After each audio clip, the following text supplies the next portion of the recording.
Les princes de Saint-Hyacinthe. Saint-Hyacinthe devient une ville en 1857 et les premiers vampires arrivent dans la région vers la fin du 19e siècle. Aucun ne se prononce prince. Le premier qui se manifeste est Yazalar, quelques années après la Deuxième Guerre mondiale. Yazalar, 1952 à 2000. La région compte très peu de vampires, mais Yazalar, le Troubrouha, s'impose comme prince et n'a aucune opposition. On en connaît peu sur les vampires de ces années. Isaïd, Baba Maska et Carmen sont présents. Autrement, il n'y a pas de traces de d'autres vampires jusqu'à la mystérieuse disparition du prince en 2000. Aucun prince. Saint-Hyacinthe n'a plus de prince. Aucun des vampires puissants ne revendique le poste, entre autres car la plupart sont indépendants, mais tranquillement les vampires de toute secte commencent à agglomérer autour de la ville à mesure que la nouvelle qu'il n'y a aucune autorité se répand.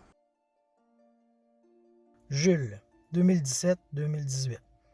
Jules est voté prince par la communauté.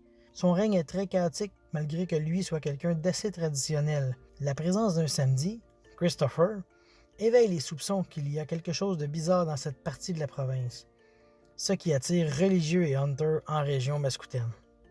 Finalement, c'est l'arrivée d'Anita, l'archonte, sa sire, qui le démet de ses fonctions suite à tous les problèmes.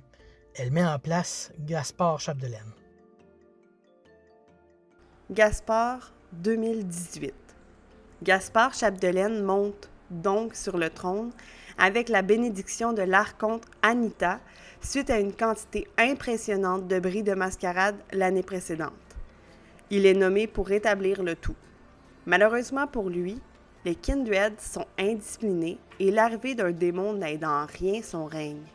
Finalement, Anita revient et demande à tous les vampires de quitter la région.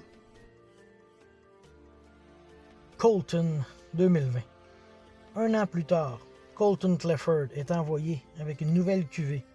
Son règne se passe très bien jusqu'à ce que le Sabbat, aidé d'une traîtresse, prenne le contrôle de la place. Colton et tout la Camarilla est pieuté. La ville tombe aux mains des Sabbats. Occupation Sabbat.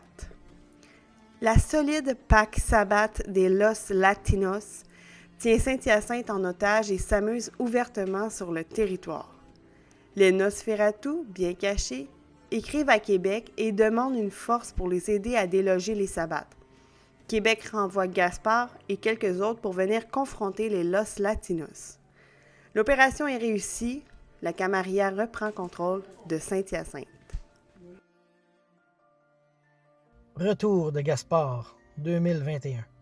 Les mortels, ayant eu leur attention tournée vers tout ce qui entoure un virus de Chine, ont quelque peu oublié tout le surnaturel qui s'est produit dans la région, et Gaspard revient prendre le contrôle de Saint-Hyacinthe.